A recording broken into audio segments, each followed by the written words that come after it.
Welcome inside, ladies and gentlemen. My name is Derick Johnson, and this is Mission Ready. This is episode 1 of Mission Ready, preparing the mind and the body for the battlefield of life. Let's get started.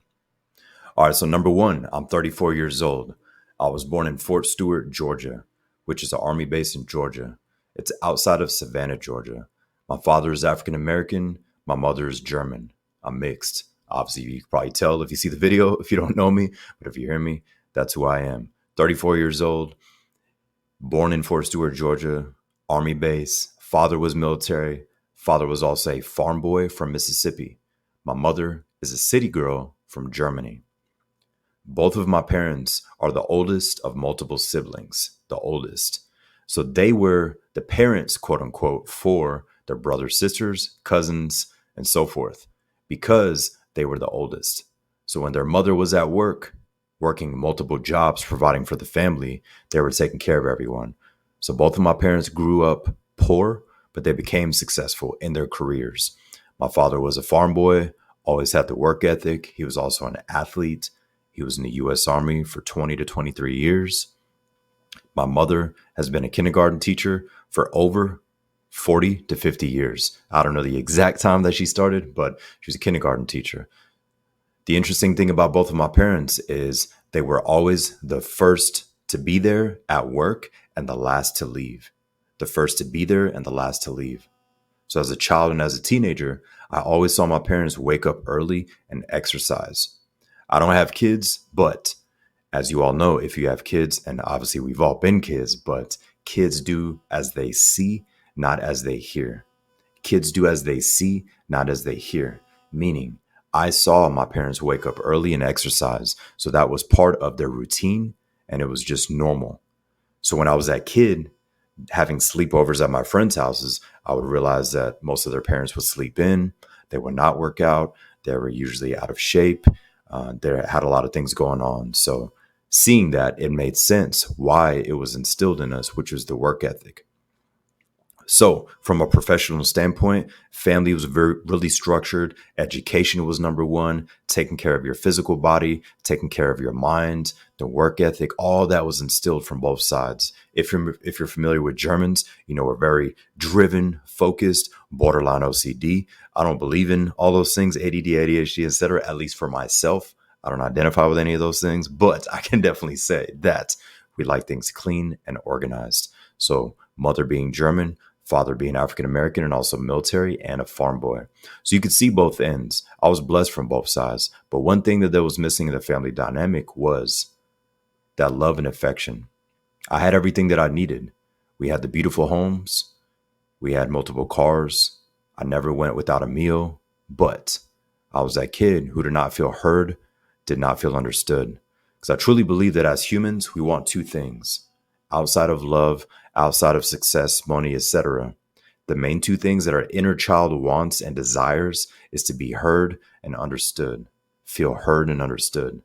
And when we don't receive that, we look for it from other people, whether that's in relationships, whether that's friends, whether that's strangers, whether that's validation from somebody in person or online. So I'm bringing this up so maybe you relate to any of these things, but realize that every human at their core, their inner child wants to feel heard and understood. So back to the story. I'm 34 years old, born in Fort Stewart, Georgia, which is an Army base. I think a few weeks later, we moved to Germany. Wir sind gezogen zu Deutschland. My mom is aus Nürnberg. All her family is in Nuremberg. So I went to kindergarten in Ansbach. Ansbach is a city in Germany. So I was in school until 2nd grade. We lived in Germany. And my dad was planning to retire out of the Army. And we moved to the United States when I was in 3rd grade. We moved to Pensacola, Florida. The reason we moved to Pensacola, Florida, my father actually retired from Fort Rucker, Alabama. No offense to Alabama, but he just didn't want us to live there. So he would be working in Fort Rucker, Alabama. And on the weekends, every couple of weeks, he would drive back down to Pensacola because we ended up buying a house in Pensacola. If you guys, ladies and gentlemen, are not familiar with Pensacola, Florida, it is in the panhandle of Florida. You probably heard of Destin, Panama City Beach, white sandy beaches. You maybe have even heard of the Blue Angels. The Blue Angels are jets.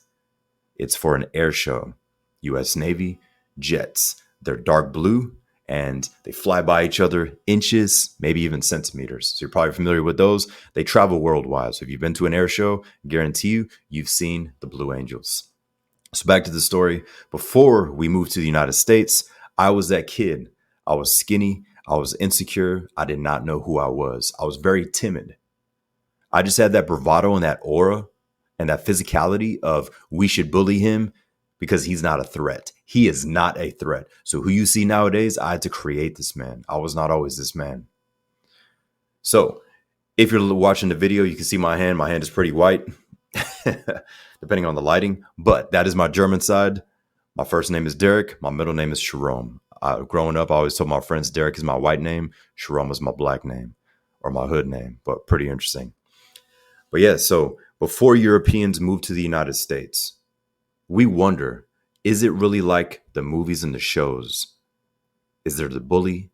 Are there the jocks, the cheerleaders, the lunchroom, the interesting lunch ladies, mystery meat Wednesdays, things like that, getting bullied, pushed into the locker, swirlies, getting your head dumped into the toilet? Is that real? All Europeans think this before they move to the United States. And what do we all find out? It's 1000% real. So I'm that mixed kid, not knowing who I was, insecure, timid body type, timid energy, and I'm getting bullied. And the interesting thing is, I didn't know what to expect. When you hear Florida, you think Miami, Orlando, Disney World, palm trees, beautiful beaches and all that. Pensacola is beautiful with the beaches, but I can say that the mentality in that part of Florida is very closed-minded. I got nothing against anybody personally, but again, I'm that child not knowing anything. So it was a culture shock. I'm at school getting bullied by my own people. What I mean by my own people is African Americans. Those were the main people that bullied me, which was interesting at the time because I was told to watch out for the white man, watch out for the rednecks, watch out for this. Those are honestly my best friends at that time period. I had no issue with anybody. My lunch table was random kids. I was not always with the jock, even though I was athletic. I was not always with the band kids, even though I was in band in middle school. My lunch table is very diverse. And I do believe why it's like that is because when you go through a lot of things, you relate to a lot of people and their stories, especially if you're mixed. And if you came from a military base, you're so used to being around so many various cultures. You speak multiple languages. I'm fluent in German, so you relate to people that are different. You're not trying to blend in. So my lunch table was always different, all authentic people. So I'm that quiet kid living in Pensacola, Florida, getting bullied at school, having to prove myself on the basketball court, getting my ass whooped because I was skinny, insecure, didn't know anything. Then I get home. Now it's age 11. I'm 11. And I noticed that both of my parents start drinking more. Not because of me, not because of my older sister, but just something was happening in their present moment or in their past life. And I knew they went through a lot of things. In future episodes, we'll go deeper into that. But I knew that they did not get the help that they needed from post-traumatic stress disorder, whether that was from violence, physical things, mental things, sexual things, spiritual things. But point being, at the age of 11, I realized my parents started drinking more and they would release it on me. I'm the youngest.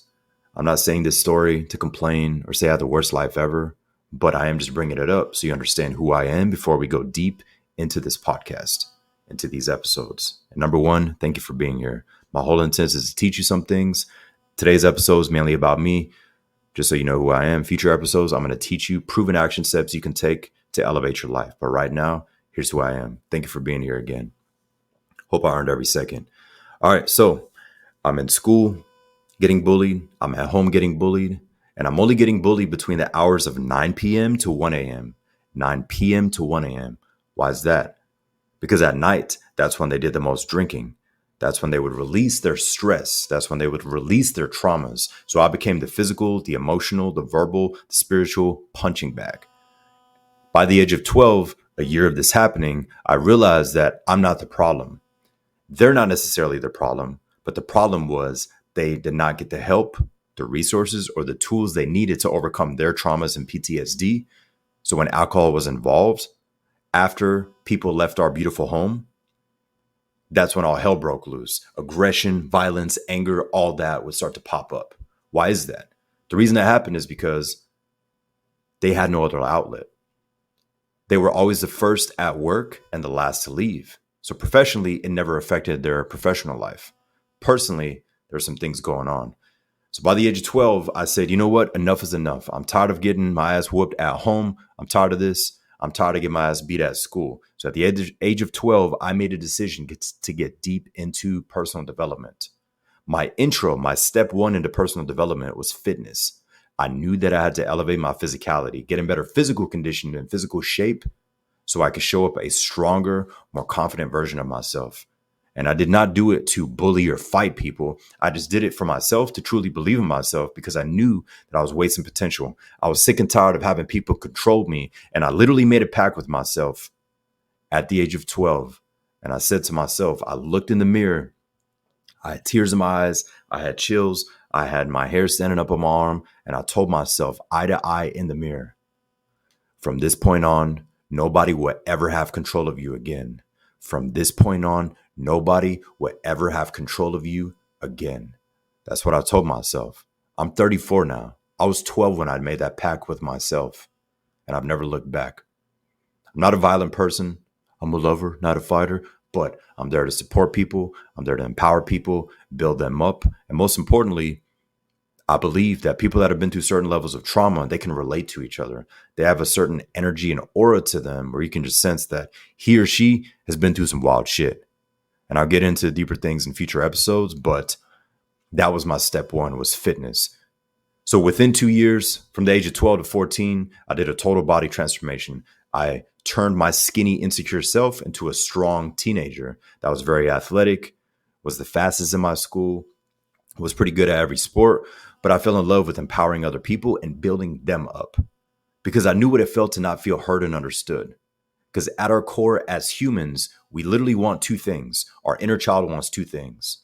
We want to feel heard and understood. And when we don't have that, that's when we start to look for outside validation, whether that's from family, from friends, from people on the internet, whatever the case may be, maybe even in school or at work. But your inner child at your core, every human wants two things. We want to feel heard and understood. So our family and our home ran like a business, very structured, very professional. Education comes first. We wake up early. We work out. That's part of who we are. But when it came to the support and the love, that really wasn't there. I never missed a meal. We had a beautiful home, 4 bedrooms, 4 baths, screened in pool, swimming pool in Florida. Beautiful family from the outside. But at night, after the crowd left, after the party, after the cookouts, the celebration, after the last phone call, after the last bottle was drank, all hell would break loose. So with that being said, I was dealing with that at home, dealing with that at school, and I made a decision and I elevated my physicality, which then led to me mentally being calmer. Until the age of 14, I did not believe in God. I did not have faith. I didn't consider myself an atheist or anything else. I didn't give myself a label. But I was that teen and that kid that was like, why do bad things happen to good people? Why did this happen to my mother? Why did that happen to my dad? Why did this happen to people that I know or that I've heard of and read about? Why is this happening? If God exists, why does he allow kids to get beaten, raped, trafficked, etc.? I was that kid asking questions. When we would go to church, a lot of the people in church got uncomfortable when I would be at church. Why? Because I would ask too many questions, not during the sermon, but more in Bible school study and Bible school. I would ask those things and I would ask questions that make people uncomfortable. And I wasn't trying to change the energy in the room. I was just that kid that was lost, broken, confused, and I just needed answers. I needed answers. And when I realized that people were not giving me the answers, I said, you know what? I cannot depend on anyone. I need to figure this out myself. I don't know everything. But I do believe that something has to be out there. This beautiful world does not exist without there being a God or something. This beautiful world does not exist without there being a God or something. If the bad exists, the good has to exist. Whether you want to call that yin and yang, whether you want to call that as above, so below, black and white, good, bad, dark, positive, whatever you want to call it. Plenty of analogies. But I said, since I know what the dark feels like, since I know what it feels like to question my life, Since I know what it feels like to look my mother in the eyes when she's screaming and looking through me, yelling at me and looking through me, seeing the men, multiple men that did something to her, seeing them in my eyes while she was drunk, and the color of her eyes changing, and me realizing something spiritual was happening. That is not my mother. That's somebody else. That's somebody else. You might relate to that. And I realized that all of this is happening for me, not to me. All of this is happening for me, not to me. My father was always into personal development, so he would listen to cassette tapes by Tony Robbins, Zig Ziglar, Les Brown, and other gentlemen. So he'd always do the work. And I remember at a time period, I'm in my dad's truck. I'm in the back seat and he's playing a cassette tape. I'm old enough to know what a cassette tape is. I'm 34. But with that being said, Tony Robbins was playing. And what he said was, if my mother gave me the love I wanted as a child, I would not be the man I am today. If my mother gave me the love I wanted as a child, I would not be the man I am today. And that hit me in my core. I got chills. I got teary-eyed and I just felt it. And I said, I've heard of this man, but whatever he does, I want to do in the future. And I'm going to figure it out. And I'm going to figure it out. And fast forward to today, to this present moment, I've been a certified life coach for 10 years now. Through Tony Robbins' program, also did Les Brown's program. Also, I'm a certified master fitness trainer during my time in the U.S. Army. So I've always had a drive to elevate people physically and mentally. Going backwards again, at the age of 15, I became a certified personal trainer. I was that teen who was skinny, and people ask, who are you? Did you go through a hyperbolic chamber? Do you have a twin? What is going on? You used to be skinny, insecure. You never raised your hand in class. You were scared, didn't even know who you were. You were getting beat up. Now you're the class leader. You have public speaking skills. You're still quiet, but at any given moment, you could speak in front of a group of people. What happened? Like, what did you do? So I started training my friends, my parents' friends, our neighbors, some teachers, people in the community, and I fell in love with empowering others.